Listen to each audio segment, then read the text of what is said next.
우리 함께 이 세상을 살아가는 동안에 함께 찬양하겠습니다.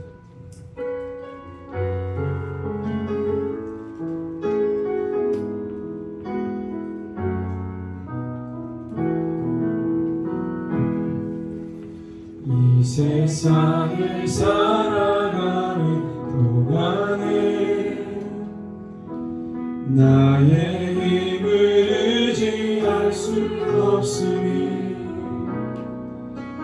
기도하고 낙심하지 말 것을 주께서 참 소망이 되심이라. 이 세상을 살아가는 동안에 나의 힘을 의지할 수 없으니 기도하고 낙심하지 말 것을 주께서 참 소망이 되심이라. 하나님의 꿈이 나의 비전이 되고 예수님의 성품이 나의 인격이 되고 성령님의 권능이 나의 능력이 되길 원하고 바라고 기도합니다. 이 세상을 살아가는 동안에 나의 힘을 의지할 수 없으니 기도하고 낙심하지 말 것을 주께서 참 소망이 되심이라. 하나님의 꿈이 나의 비전이 되고 예수님의 성품이 나의 인격이 되고 성령님의 권능이 나의 능력이 되길 원하고 바라고 기도합니다. 하나님의 꿈이 나의 비전이 되고 예수님의 성품이 나의 인격이 되고 성령님의 권능이 나의 능력이 되길 원하고 바라고 기도합니다. 주의 길을 걸어가는 동안에 세상의 것 의지할 수 없으니 감사하고 낙심하지 말 것을 주께서 참 기쁨이 되심이라. 주의 길을 걸어가는 동안에 세상의 것 의지할 수 없으니 감사하고 낙심하지 말 것을 주께서 참 기쁨이 되심이라. 하나님의 꿈이 나의 비전이 되고 예수님의 성품이 나의 인격이 되고 성령님의 권능이 나의 능력이 되길 원하고 바라고 기도합니다. 하나님의 꿈이 나의 비전이 되고 예수님의 성품이 나의 인격이 되고 성령님의 권능이 나의 능력이 되길 원하고 바라고 기도합니다. 하나님의 꿈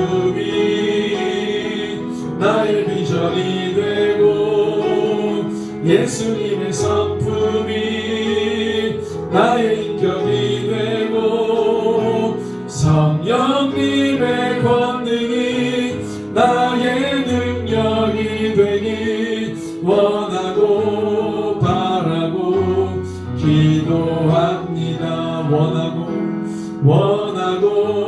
바라고 기도합니다. 원하고 바라고 기도합니다. 그렇습니다. 주님, 우리가 그것을 원합니다. 주님의 꿈이 우리의 비전 되기를 원합니다. 당신의 성품이 우리의 인격 되길 원합니다. 성령님의 권능이 나의 능력 되길 원합니다. 이 땅의 교회로 보인 모든 자들에게 같은 주의 은혜와 능력으로 함께하여 주시옵소서. 이 세상 두려워하지 않게 하시고 담대함으로 세상을 능히 이기는 교회들로 다 서게 하여 주시옵소서. 하나님이 품으신 그 예언의 말씀, 선포하신 그 약속, 주님 오시는 그날까지 땅의 모든 교회가 반드시 이룰 것입니다. 그 믿음 위에 서서 주의 오시는 길을 예비하고 준비하는 거룩한 순결한 교회들로 다 일어나게 하여 주시옵소서. 그렇게 우리와 함께하여 주실 예수 그리스도의 이름으로 기도합니다. 아멘. 네, 할렐루야. 네, 이 마가복음 9장 말씀 함께 좀 보겠습니다. 마가복음 9장 14절에서 29절.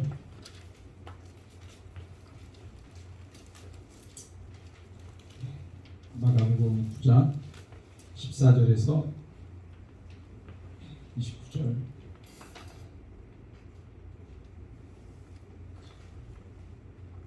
읽겠습니다. 이에 그들이 제자들에게 와서 보니 큰 무리가 그들을 둘러싸고 서기관들이 그들과 더불어 변론하고 있더라. 온 무리가 곧 예수를 보고 매우 놀라며 달려와 문안하거늘 예수께서 물으시되 너희가 무엇을 그들과 변론하느냐. 무리 중에 하나가 대답하되 선생님, 말 못하게 하게 귀신 들린 내 아들을 선생님께 데려왔나이다. 귀신이 어디서든지 그를 잡으면 거꾸러져 거품을 흘리며 이를 갈며 그리고 파리해지는지라. 내가 선생님의 제자들에게 내쫓아달라 했으나 그들이 능히 하지 못하더이다. 대답하여 이르시되 믿음이 없는 세대여, 내가 얼마나 너희와 함께 있으며 얼마나 너희에게 참으리요. 그를 내게로 데려오라 하시매 이에 데리고 오니 귀신이 예수를 보고 곧 그 아이로 심히 경련을 일으키게 하는지라. 그 땅에 엎드러져 구르며 거품을 흘리더라. 예수께서 그 아버지에게 물으시되 언제부터 이렇게 되었느냐 하시니 이르되 어릴 때부터니이다. 귀신이 그를 죽이려고 물과 불에 자주 던졌나이다. 그러나 무엇을 하실 수 있거든 우리를 불쌍히 여기사 도와주옵소서. 예수께서 이르시되 할 수 있거든이 무슨 말이냐. 믿는 자에게는 능히 하지 못할 일이 없느니라 하시니 곧 그 아이의 아버지가 소리를 질러 이르되 내가 믿나이다. 나의 믿음 없는 것을 도와주소서 하더라. 예수께서 무리가 달려와 모이는 것을 보시고 그 더러운 귀신을 꾸짖어 이르시되 말 못하고 못 듣는 귀신아, 내가 내게 명하노니 그 아이에게서 나오고 다시 들어가지 말라 하시매 귀신이 소리 지르며 아이를 심히 경련을 일으키게 하고 나가니 그 아이가 죽은 것 같이 되어 많은 사람이 말하기를 죽었다 하나 예수께서 그 손을 잡아 일으키시니 이에 일어서니라. 집에 들어가심에 제자들이 조용히 묻자되 우리는 어찌하여 능히 그 귀신을 쫓아내지 못하였나이까. 이르시되 기도 외에 다른 것으로는 이런 종류가 나갈 수 없느니라 하시니라. 아멘. 모든 신앙의 문제가 믿음에 있습니다. 믿음의 문제라고 보시면 되죠. 그러니까 원초적인 문제예요. 대단한 문제가 아니고 모든 우리의 삶에 그리스도인들이 갖는 어려움들, 그 문제들, 이게 다 사실 믿음의 문제죠. 예수님이 제자들과 함께 다니시면서 가장 많이 혼내신 이 내용이 믿음 없는 거에 대해서 혼내셨어요. 왜? 믿음이 전부예요. 전부. 주님과의 관계에서 시작이면서 전부가 바로 믿음인데 그 믿음이 없다는 말은 관계가 의미 없다는 얘기예요. 우리는 처음부터 틀렸다는 거죠. 그러니까 주님이 제자들에게 그 믿음 없는 것에 대해서 그렇게 말씀을 하신 거죠. 사실 이 사건 전에 일어난 사건이 중요합니다. 여러분들이 잘 아시는 사건이에요. 마가복음 9장 2절부터 보면은 이 변화산에서 변화하시는 모습이잖아요. 높은 산으로 가셨대요. 제자들을 데리고. 그 높은 산이 헐몬산이겠죠. 제일 높으니까. 어쨌든 높은 산으로 제자들 선별해가지고 3명 데리고 가셨어요. 베드로, 요한, 야고보 3명 데리고 갔는데 이 3명이 놀라운 광경을 봅니다. 누굴 보죠? 모세를 보고 엘리야를 봤어요. 어떻게 모세인 줄 알아요? 지팡이 들고 있었어요. 딱 봐도 모세야. 그 엘리야는 어떻게 알아요? 본 적이 없잖아요. 어떻게 알아요? 패션 보고 딱 봐도 엘리야야. 저건 엘리야야. 딱 봐도 모세, 딱 봐도 엘리야. 근데 그 둘이 누구랑 얘기해요? 예수님하고 얘기하는 거예요. 예. 사람들이 예수님을 뭐라고 얘기했어요? 사람들이 예수님을 세례요한 또는 엘리야 또는 선지자 중에 하나라고 생각했죠. 자, 보세요. 예수님은 하나님의 아들이십니다. 예수님은 예수님이세요. 내가 생각하는 그런 예수가 아니고 예수님이 엘리야가 됐으면 좋겠다. 예수님이 세례요한 됐으면 좋겠다. 예수님이 모세가 됐으면 좋겠다. 그게 아니고 우리 예수님은 예수님이세요. 그죠? 그래서 그 광경을 본 거예요. 모세와 엘리야가 예수님하고 얘기했다. 그 광경을 보니까 놀래 자빠지죠. 그래서 그때 베드로가 뭐라고 합니까? 내용을 보면 너무 웃겨요. 이거를 마가가 이걸 쓰는데 6절에 이렇게 썼어요. 9장 6절에. 다른 건 다 팩트인데 사건이고 그 6절은 그 상황을 보고 마가가 이렇게 썼어요. 이는 그들이 몹시 무서함으로 그가 무슨 말을 할지 알지 못합니다. 횡설수설했다 이거예요. 베드로가 집을 짓겠다 그랬어요. 제가 이걸 보고 실수를 금하지 못했습니다. 이 상황에 너무 코도 안 맞는 말을 한 거예요. 그러니까 집을 짓겠다. 예수님을 위해, 모세를 위해, 엘리야를 위해. 그 다음에 하나 빠졌어. 또 누구를 위해 집을 져야 돼요? 자기를 위해 집을 져야 돼요. 그거는 또 양심상 뺐어. 그래서 집을 지었는데 아니 그 상황에 집을 짓겠다는 얘기를 합니까? 이거 엉뚱한 거죠. 그래놓고 그렇게 했는데 마가가 쓴 거죠. 저 횡설수설했다. 6절에 횡설수설했다는 얘기잖아요. 자기가 무슨 말을 하는지도 모르게 했다 이거예요. 그러니까 한번 생각해 보세요. 우리가 진리를 지키는 자들인데 이렇게 변화산에서 대단한 거 또 이렇게 막 번쩍번쩍하고 그 다음에 뭐 우리가 쉽게 경험하지 못하는 일들 막 이런 신비적인 일들 막 경험하고 그거를 너무 좋아하잖아요 사람들이. 그죠? 그러니까 거기에 머물러 있고 싶은 거예요. 진리를 따르려는 마음은 없고 그런 거를 쫓아다니는 거예요. 화려하고 이런 것도. 그러니까 제정신이 아니죠. 그러니까 거기가 좋소? 이러고 집을 짓겠다는 말을 하는 거예요. 거기서 뭐라고 했어야 됩니까 원래는? 베드로가 그걸 보고 또 얘기했어야죠. 주는 그리스도시요 살아계신 하나님의 아들입니다. 그 고백이 나와야지. 집을 짓겠다는 얘기를 합니다. 그러니까 그 상황에 적절한 고백도 안 하고 자기가 원했던 거를 그렇게 한 거예요. 예수님을 통해 얻고자 하는 바가 나와버린 거죠. 주님 제가 집을 예수님 때문에 버렸어요. 그러면 더 좋은 집을 주세요. 이거예요. 제가 주님 때문에 이걸 버렸어요. 그러니까 주님 더 좋은 거 주세요. 이거예요. 그게 변화산에서 머무르고 싶었던 베드로의 생각이었습니다. 근데 그는 정신없는 얘기를 하고 하나님이 말씀하셨죠. 내 사랑하는 아들이니 너희는 그의 말을 들으라. 너무 웃기지 않아요? 오직 내 아들 말을 안 들었으면 아버지가 나타나서 내 아들이니까 얘 말을 들어야 돼. 이게 안 웃기세요? 네, 안 웃기시군요. 저는 무슨 하나님이 애들처럼 내 아들 말 안 듣는 애들한테 나타나셔가지고 대신 자기를 드러내시면서 자기 아들이 정말 맞다는 것을 증명하잖아요. 하나님이 이렇게 증명하실 일이 뭐가 있어요? 근데 굳이 증명을 해주시잖아요. 그러니까 알아듣고. 근데 중요한 건 그래서 이제 이 예수님이 하나님의 아들 예수라는 걸 알게 됐어요. 메시아라는 걸 알게 됐어요. 그때는 베드로가 그냥 고백을 했는데 진짜 알게 됐어요. 그러니까 8장 27절에서 30절에 베드로가 고백을 했어요. 예수님 하나님의 아들이라고 메시아라고 고백을 했는데 변화산 사건을 통해 진짜 그분이라는 걸 보게 된 거예요. 그러니까 그 다음에 주님이 뭐라 그러냐면 9절 말씀에 자기가 정말 메시아인 것이 증명된 그 순간 예수님이 그 제자에게 하신 말씀은 이거예요. 인자가 죽은 자 가운데서 살아날 때까지, 이렇게 얘기해요. 인자가 죽은 자 가운데 살아날 때까지. 이거 사실 두 번 얘기하신 겁니다. 첫 번째 8장 27절에 30절에 예수님이 너희는 나를 누구라고 하느냐 그랬더니 베드로가 주는 그리스도시요 살아계신 하나님 아들입니다라고 얘기했죠. 메시아라는 걸 얘기했죠. 그래, 잘했다. 그런데 나는 십자가에서 죽을 거야. 그 얘기를 31절에서 했어요. 메시아라고 고백했는데 십자가에서 죽어. 뿐만 아니라 34절에서는 너희도 십자가 져야 돼. 이 얘기한 거예요. 그럼 메시아가 왜 십자가를 져야 됩니까? 그죠? 메시아가 왜 십자가를 져야 돼? 자, 이거는 이제 말로써 왔다 갔다 한 건데 변화산 사건 이후로는 봤잖아요. 하나님의 아들인 걸 봤단 말이에요. 그런데 그분이 또 내려오면서 얘기해요. 내가 죽을 거야.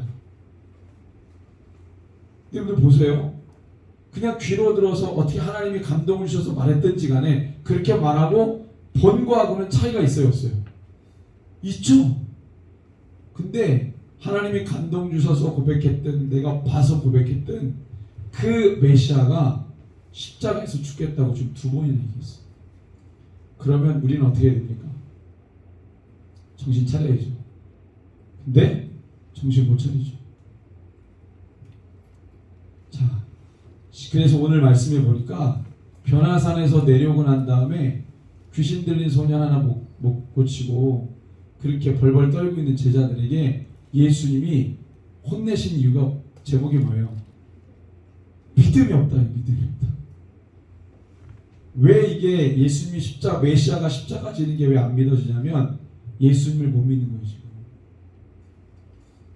근데 우리 한번 잘 생각해 보세요. 내가 예수님 믿는데 말씀대로 믿습니까 우리가? 이게 참 어려워요. 자꾸 내 생각이 들어요. 내가 원하는 게 들어와. 우리가 지금 원하고 기도하고 바란다는 이 고백을 했잖아요. 내 중심에 내가 원하는 것을 원하는 게 아니고 주님이 원하시는 걸 내가 원한다, 이 고백하는 거예요. 내가 예수님을 믿는데 내가 원하는 대로 믿는 게 아니고 성경에서 말씀하시는 그 주님을 우리가 성경대로 믿는 거예요. 그런데 메시아가 십자가에서 죽겠다 그리고 부활하겠다 이 얘기를 하는데도 그 말을 믿지 않아요. 자기가 감동해서 얘기를 했어요. 주님이 십자가 진다고 했어요. 그러면 봤으면 믿어야죠. 아, 메시아가 진짜 십자가에서 죽고 부활하신 거예요. 그럼 우리는 어떻게 반응해야 됩니까? 죽는데 그리고 부활한데 그럼 부활한다. 그럼 진짜 메시아구나 하고 기뻐해야 되지 않아요? 근데 제자들은 반대예요. 십자가라는 말이 얼마나 크게 들렸는지 뒤에 다시 살아난다는 말은 들리지도 않았나 봐요. 그러니까 계속 힘들어요.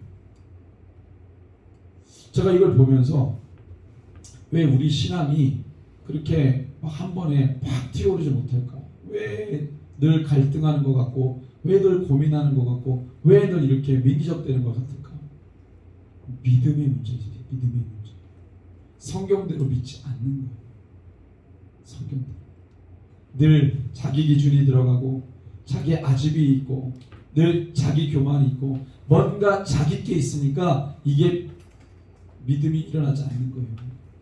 믿음은 뭡니까? 내가 죽는 거예요. 믿음은 내가 죽어야 그때부터 시작이 됩니다. 내 생각이 팔팔이 살아있으면 믿음 일어나지 않아요. 그래서 주님이 집요하게 말씀하시는 거죠. 죽어야 된다. 그리고 난 믿음의 역사 일어나는 겁니다. 내 생각을 좀 버리고 성경에 기록된 대로 가는 거예요. 어차피 우리의 운명이 누구의 손에 들려 있습니까? 하나님 손에 들려 있잖아요.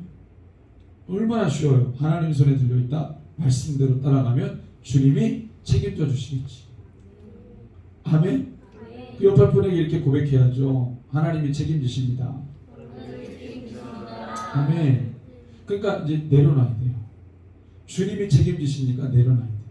그게 주님을 믿는 거예요. 내 계획과 내 생각으로 가는 게 아니고 주님이 일하시도록 우리 걸 내려놓고 주님의 내어드린 것이죠. 그게 믿음이라고 말씀하십니다. 그래서 믿음이 없는 세대예요. 마가복음에는 그래도 조금 순화해서 주님이 혼내셨어요. 근데 마태복음에는 좀 강하게 나오죠. 믿음이 없고 패역한 세대 이렇게 있어요. 그러니까 믿음이 없는 게 뭐라는 거예요? 패역하다, 패역하다. 믿음이 없으면 믿음이 없는 게 아니고 믿음이 없으면 패역하다. 믿음이 없고 패역한 세대. 제자들에게 하신 말씀이세요. 아니 실수할 수도 있는 거고 그 귀신 못 쫓아낼 수도 있는 거지. 그 귀신 못 쫓아냈다고 제자들에게 이 패역한 놈들하라고 얘기 그렇게까지 막 강하게 얘기하시게 뭐 있어요. 근데 주님이 그렇게 얘기하시는 거예요. 믿음이 없으면 패역하다는 거예요. 19절에 보니까 그렇게 말씀하시죠. 믿음이 없는 세대요. 그 다음에 주님이 뭐라고 합니까? 내가 얼마나 너희와 함께 있으며 얼마나 너희에게 참으리요. 이 주님의 감정이 느껴지십니까? 믿음이 없이 맨날 쩔쩔매는 적에 내가 언제까지 참아야 되겠냐? 예수님이 짜증스럽다 아주. 언제까지 참아야 되냐? 여러분들 우리가 예수님 여러분 한번 인터넷 찾아보세요. 2000년 전에 예수님의 모습이 어땠는지. 우리는 장발에 아주 미남으로 생긴 예수님만 그림으로 많이 봤잖아요. 그게 아니래요. 2000년 전에 유대인 골격을 감안해서 이렇게 했는데 완전 원신이 나오더라고요. 그래서 깜짝 놀랐어요. 아니 예수님 되게 멋진 성화에 예수님 되게 멋있잖아요. 머리 풀어헤치고 긴 머리에 약간 반 곱슬에 약간 젖어있는 듯한 머릿결에 그죠? 눈 부리부리하고 멋있는데 갑자기 뭐 원신이 나와가지고 깜짝 놀랐어요. 이게 2000년 전에 유대 남자 보통 30세 유대 남자의 얼굴 골격이라고 해서 나왔는데 완전 원신이 나오죠. 근데 그런 분이 부담스럽게 막 혼내. 믿음이 없는 벽한 세대요. 아니 그렇잖아요. 이정재 같은 사람이 이렇게 얘기하면 덜 상처받는데 생긴 것도 막 원신같이 생기신 분이 믿음 없다고 이렇게 혼내면 벽한 세대라고 혼내면 얼마나 상처받겠어요. 쳐다보는 것만 해도 위화감 조성이죠. 예수님이 막 인상 찌푸리면서 막 이렇게 얘기하시고 얼마나 내가 더 참겠냐 막 이렇게 혼내시는 거죠. 너무 우리 성경을 볼 때 자기 중심으로 보시면 안 돼요.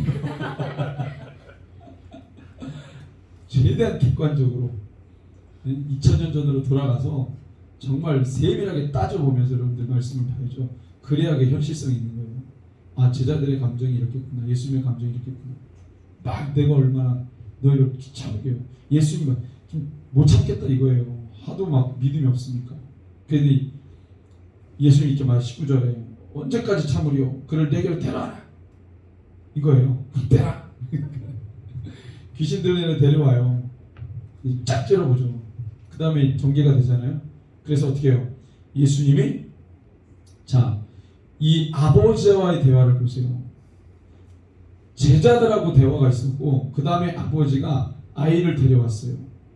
22절에 같이 한번 읽습니다. 귀신이 그를 죽이려고 불과 물에 자주 던졌나이다. 그러나 무엇을 하실 수 있거든 우리를 불쌍히 여기사 도와주옵소서. 이렇게 아버지가 얘기했어요. 지푸라기를 잡는 심정으로 이렇게 막 간절히 구했어요. 그때 23절에 예수님이 뭐라고 해요?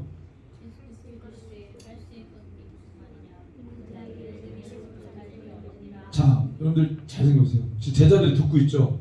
방금 뭐 때문에 혼났어요? 믿음 없다고 혼났어요. 그래서 믿음 없어. 귀신 못 쫓아내서 믿음 없어. 언제까지 참아야 되냐? 믿음 없고 패역한 놈들아.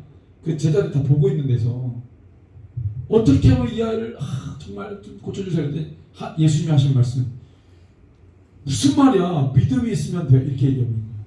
그러면 여러분들 그걸 듣는 제자들의 마음이 어떻겠어요? 네? 창피 플러스 자괴감 플러스 정말 도망가고 싶은 거 플러스 숨고 싶은 거. 예수님의 제자라고 말하기도 뭐하는 거죠. 그 다음에 뭐예요? 믿는 자에게 능히 하지 못할 일이 없는데 이런 말에 상처받죠 제자들이. 그럼 자기네들은 믿음이 있다고 생각했는데 이 말 한마디에 믿음이 없는 걸로 드러났어요. 너무 창피하게 이 애를 제자들에게 데려온 이 아버지 보기에도 얼굴이 뜨겁죠. 제자들이 고칠 줄 알고 데려왔는데 알고 봤더니 믿음이 있는 거예요, 없는 거예요? 없어요. 발이 들통났어요. 낯이 뜨겁죠. 근데 24절에 여기서 이제 놀라운 역사를 합니다. 24절 같이 읽습니다. 시작. 곧 그 아이 아버지가 소리를 질러 이르되 내가 엄청난 역사입니다. 제자들도 못한 걸 주님과 동고동락하면서 그렇게 예수님 따른다고 배도 버려두고 가족도 버려두고 다 버려두고 따라왔어요. 그런 사람조차도 귀신 하나 못 쫓아내고 믿음 없다고 혼나고, 그런데 믿음이 있으면 귀신 쫓아낸다는 그 말에 아버지가 생전 예수님 처음 본 그 아버지가 그 말을 취합니다. 아멘. 아멘. 진짜 그 말을 취해. 제가 그랬죠. 예수를 믿어도 말씀대로 믿으시오. 한 구절이라도 믿음으로 취하면 역사가 나타나는 거예요. 아무리 신앙생활 10년 20년 해봐야 그 내가 하는 수많은 말들 하나도 믿음으로 못 취하면 이렇게 제자들처럼 되는 거예요. 그 앞에서 창피를 당하는 거예요. 이 아버지가 그걸 취합니다. 그러면서 하는 말, 믿음 없는 것을 도와주십시오. 제자들은 예수님 따라다니면서 한 번도 이 기도를 드려본 적이 없어요. 왜? 자기네들은 다 버려두고 주님 따라했으니까 어느 정도 우리는 되는 거죠, 수준. 엄청 교만이죠. 그래서 어떻게 됐습니까? 예, 귀신이 나갔어요, 안 나갔어요? 누구의 믿음으로? 누구의 믿음으로 나갔습니까? 그 아버지의 믿음으로 나간 거예요. 아멘. 자, 그래서 이제 다 끝났어요. 정리가 됐어요. 그 다음에 가만히 제자들이 생각해 보니까 어때요? 속상하죠? 그래서 28절에 다 정리되고 각자 집으로 돌아가는데 집에 다 들어갔어요. 제자들이 참 마각을 디테일하게 쓴 거예요. 어떻게 물어요? 조용히. 우리 이 목사님 웃으시는데 분위기를 아시는 거예요. 그 지금 그지? 조용히 물어요. 저희는 왜 안 됐어요, 주님? 이거 묻기도 창피해. 우리 왜 안 됐어요? 그때 예수님 뭐라 그래요? 여기 마가복음에는 기도회 이렇게 나왔지만 마태복음에는 믿음 얘기해요. 또 두 번 죽이는. 믿음 없었잖아. 믿음의 문제, 믿음. 여러분들 다 믿음의 문제예요. 제가 이 얘기하면 내가 신앙생활 10년, 20년인데 무슨 또 믿음이야. 아니, 믿음이에요. 믿음 없었던 거예요.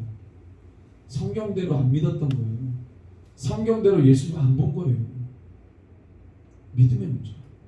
성격 문제도 아니고 성품 문제도 아니고 믿음의 문제입니다. 믿음이 있으면 역사 일어나고 믿음이 없으면 그냥 사상가 따라가듯이 예수님 따라가는 거예요. 믿음의 문제. 믿음이 없어요. 기도는 당연히 안 하죠. 믿음이 있어요. 믿음으로 기도하면 역사합니다. 똑같은 말이에요, 사실. 근데 제가 이 사건을 보고 그 다음 말씀 보는데 충격을 받아요. 이 정도 되면 알아들어야 되는데 또 못 알아들어요. 30절에서 32절에 예수님이 또 뭐라고 말씀하세요? 나는 십자가에서 죽는다. 다시 살아나지. 그랬더니 33절에 제자들이 서열 다툼을 합니다. 찢어 죽여야죠. 이 정도 되면. 제정신이 아니죠. 뭐 예수님 제자 아니죠. 이런 사람들 뭘 밤을 새서 기도해가지고 12사도를 세워요. 12사들 뭐하러 그렇게 세요? 그냥 12명 모여 선착순이야 저희 그 찍고 와 이렇게 해도 되겠어요. 근데 뭐 이런 사람들이 밤새 기도해가지고 아버지의 뜻대로 뽑았어 12명을. 근데 수준이 이 정도야. 그런데도 정신 못 차리고 또 제자들이 그렇게 막 서로 이 33절 같이 한번 33절 34절 읽습니다. 시작. 가버나움에 이르러 집에 계실새 제자들에게 물으시되 너희가 길에서 서로 토론하는 것이 무엇이냐. 그들이 잠잠하니 길에서 서로 누가 크냐. 예수님이 귀가 밝으십니다. 다 알고 있었어요. 왜 물어봤냐? 몰라서 묻는 게 아니라 아는데 물으시는 거예요. 여러분들 그걸 잘 아셔야 돼요. 다 귀가 열려 있습니다. 숨어주세요. 뭐라 했어 이제? 저희가 서로 누가 크냐 그랬습니다. 그래서 짜증나가지고 뭐 대꾸도 안 해요. 이 35절에 보시면은 12제자를 불러주시. 첫째가 되고자 무사람이 끝이 되면 무사람 섬기는 자가 되어야 하리라고 애를 하나 데리고 와서 보여줍니다. 시청각 자료. 말로 안 되면 보여주는 거예요. 유대 사회는 이 당시 어린 아이들 계수에 안 들어가잖아요. 취급 안 한 거죠. 그러니까 제자들은 늘 그걸 원하는 거예요. 내가 예수님 때문에 버렸으니까 보상해 주시겠지. 보상 심리가 너무 가득해요. 그리스도인들이 이걸 못 버려요. 바울처럼 완벽하게 버려야 되는데 그래야 누구에게든지 떳떳하게 말하는데 이걸 못 버려요. 그러니까 어디 가도 힘이 없고 확신이 없어요. 선포가 안 돼요. 내가 그리스도인이다 교회다라는 걸 당당하게 얘기를 못해요. 그렇게 대충 살아가는 그리스도인들이 오히려 더 큰 소리를 내죠. 우리는 너무 당당한데 오히려 당당한 사람들이 위축되어 있어가지고 어디서 말도 못해. 바꿔야 돼요. 그게 주님이 제자들에게 항상 이런 제자들을 향해서 답답하신 거죠. 예수님이 이 땅에 오신 것은 왕이 되시려고 온 게 아닙니다.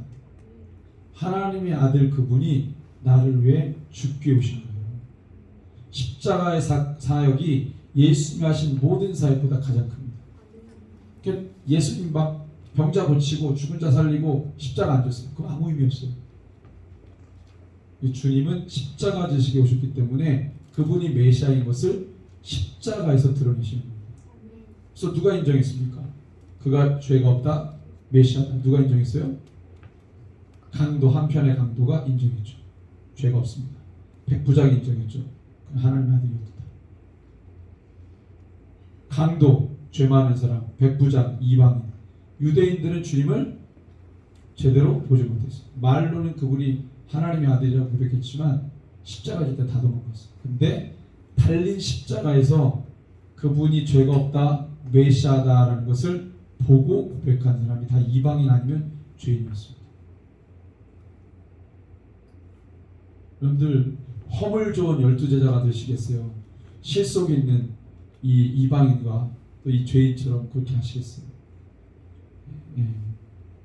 근데 우리의 모습이 보여지는 모습이 연약하다 하더라도 우리 안에 주님에 대한 진실한 고백, 제대로 예수님 믿고 제대로 신앙생활하는 그런 그리스도인 되기를 소원합니다.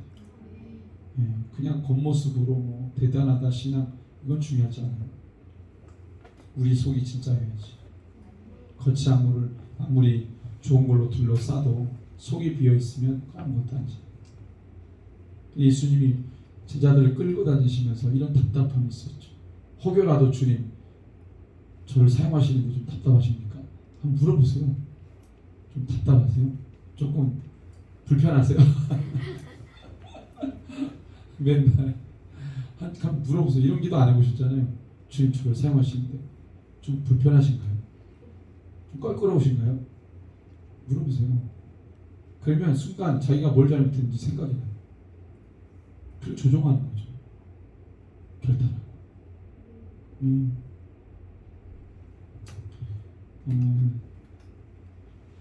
제가 뭐 하나 보여드릴게요.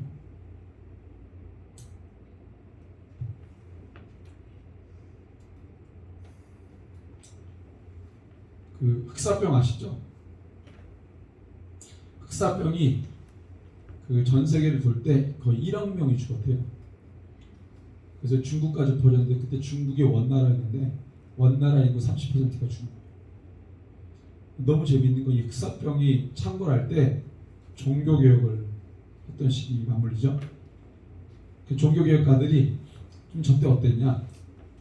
쯔빙글리 이야기를 들어보면 쯔빙글리가 살았던 취리시의 인구가 7,000명인데 흑사병으로 5,000명이 죽었어요. 초토화된 거죠. 2,000명 남았어요. 동료들이 다 도망가자. 피해야 된다. 너도 죽을 수 있다. 근데 쯔빙글리가 안 갑니다. 교회와 예배를 지킨다. 병든 자들을 돌보겠다. 그게 우리가 할 일이다. 쯔빙글리가 열심히 취리에서 도망가지 않고 병자들 돌보고 교회 예배를 사수하는데 이 사람도 이제 흑사병에 걸렸어요. 그 사경을 헤매다 죽다 살아났어요. 하나님 고쳐주셨어요. 우리가 잘 아는 루터도 비텐베르크에 살았잖아요. 난리 났죠. 여기도 뭐 사람들 막 주변에 동료들 죽어나가고 난리가 났는데 빨리 나가야 된다. 비텐베르크에서 나가죠. 근데 이때 루터가 전염병을 전혀 두려워하지 않았대요. 그러니까 종교개혁 했겠죠. 저는 깡다구가 있으니까. 그러면서 나는 이런 섬김을 베풀음 받았다. 도망가지 않는 거죠. 교회 예배를 사수하고 병진자를 지키고. 그게 부름받은 직분자의 자세가 무엇인지 몸소 보여줬다는 거예요. 루터가. 칼빈도 마찬가지죠. 유명한 얘기를 했어요. 우리는 각자에게 서로 빚을 지고 있다. 그러니까 우리가 갚아야 된다. 그리고 우리가 있어야 될 자리에 있어야지 도망가면 안 된다. 이게 이제 칼빈이 얘기했던 겁니다. 칼빈도 제네바에서 막 다른 도시로 가자 그랬어요. 피해가 없는 도시로 가자. 근데 칼빈이 가지 않았던 거죠.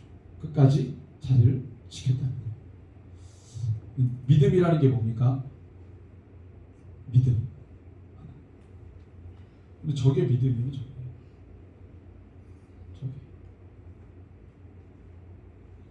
스페인 독감 근대 와가지고 18년도 19년도에 난리가 나서 거의 5천만 명을 죽였대요. 그때 1919년 3월 1일 날 무슨 일이 있었죠? 3일 만세운동이 있었어요. 근데 저게 1, 2, 3차에 걸쳐서 일어났는데 1919년 3월이 3차 유행할 때였어요. 조선에 이제 들어왔죠. 저때 당시 이제 조선 총독부가 조선 인구를 조사했는데 1,700만 명이었대요. 그 중에서 사망자가 14만 명인데 그런 사람들이 막 죽어나가는데도 3.1 운동을 한 거예요. 가장 창궐할 때. 3.1 만세운동 주역이 크리스찬이었어요. 아시죠? 저때 이제 신문에 1919년도 신문에 실린 1월 1일자로 실린 건데요. 조선의 스페인 독감이 모독감 기간에도 한국교회 예배를 어떻게 했어요? 중지하지 않았어요. 병상에서 교회 종소리를 들으며 기도한 성도들이 많았다. 국가 조선 총독부는 아무것도 해결책을 제시하지 않았는데 스스로 얘기한 거예요. 믿음으로 신앙으로.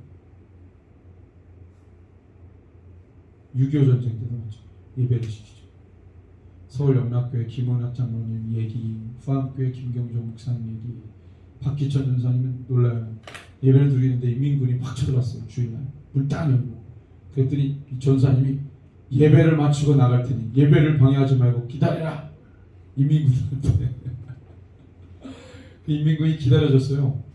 끝나고 너 주일날 예배 안 드리고 우리가 시키는 일을 하면 교회 있는 거 봐줄게. 근데 이 전사님이 무슨 소리냐? 주일날 이제 하나님께 예배하는 거. 그래서 어떻게 하셨겠어요? 어떻게 됐겠어요? 순교당하셨죠. 그 교회 교인들보다. 저 영락교회 김원학 장로님도 순교하시고 김경종 목사님 일가족 다 순교당하시고. 믿음이 저런 겁니다. 지키는 거예요. 믿음이 있으면 저렇게 합니다. 두려움이 없어요. 두려움. 누굴 믿기 때문에? 예수님을 믿기 때문에. 거기는 어떤 해석도 어떤 입장도 없어요. 예수님을 믿으면 저런 행동이 나와요. 다른 게 있을 수가 없어요. 한국 교회가 이렇게 논란이 이것저것 많은 이유는 제가 볼 때는 믿음이 없어요. 왜냐하면 일제시대 때도 저 페스트 창궐, 스페인 독감 창궐, 일제시대 때, 뭐 6.25 전쟁 때, 뭐 이런 일들이 일어나도 한국 교회는 믿음 있는 교회들은 다 저렇게 했다고. 믿음이 없으면 말들이 많아요. 믿음이 없으면 말이 많아요. 믿음이 있으면 행동합니다.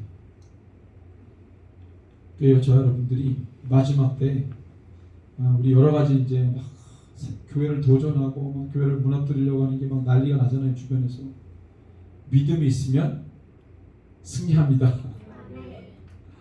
네, 믿음의 문제.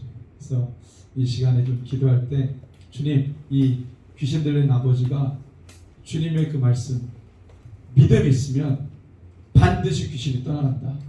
믿음 외에는 다른 방법이 없다. 이 말씀했을 때 이 자기 아들, 사랑하는 아들이 귀신 들려서 이렇게 예수님 앞에 나올 때 주님, 그렇습니다. 제가 믿겠습니다. 저의 믿음 없음을 용서해 주십시오. 믿음을 구합니다. 이렇게 고백했던 거죠. 주님, 우리가 믿음을 구합니다. 믿음이 전부라면, 믿음이 모든 것이라면 주여 하나님 그 믿음을 주시옵소서. 흔들리지 않는 믿음으로 주님 앞에 나가는 우리 한국 교회 되게 해달라고 이 말씀을 생각하면서 함께 주의 이름으로 기도합니다. 주여,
주님, 우리가 주님을 믿습니다. 혹여라도 내 안에 믿음이 없다면 믿음을 구하고, 그래서 주님이 주신 믿음이 있다면 이제는 뒤를 돌아보지 않게 하시고 우리에게 보여주시고 말씀하신 것을 전심으로 따라가 취하는 자가 되게 하여 주십시오. 세상이 우리의 마음을 흔들어대고 거짓과 미혹으로 우리를 집중하지 못하게 할 때 우리 과감하게 선포합니다. 나사렛 예수 그리스도의 이름으로 선포할 때 미혹해하는 모든 거짓은 떠나갈지어다. 주님, 우리가 담대하게 선포합니다. 그래서 그것이 다시는 나를 괴롭히지 못하도록 떠나가게 하여 주시고 온전한 믿음으로 주님 앞에서는 교회로 살아나게 하여 주시옵소서. 여기 모든 세대가 있습니다. 기억하시고 저들 세대에 흐르는 모든 더러움들을 예수의 이름으로 밝게 하여 주시고 돌파하며 마침내 승리하는 교회들로 서게 하여 주옵소서. 우리에게 맡겨주신 사역이 너무나도 큽니다. 하나님, 이것을 믿음으로 감당케 하시고 기쁨으로 감당케 하시고 자원하는 마음으로 주님 앞에 즐거이 헌신하는 이 모든 하나님의 사람들 다 되게 하여 주옵소서. 지금은 우리 구주 예수 그리스도의 크신 은혜와 하나님 아버지의 무한하신 사랑과 성령 하나님의 위로 감동 교통 충만 치유 회복케 하시니 주님 오시는 그날까지 담대한 믿음으로 서기를 결단하는 우리 모든 하나님의 사람들 머리 위에 이 열방에서 복음 전하신 선교사님들과 이 김도하 선교사 위에 우리 아프가니스탄과 우리 북한의 형제자매들 위에 이제로부터 영원토록 함께 계실지어다. 아멘.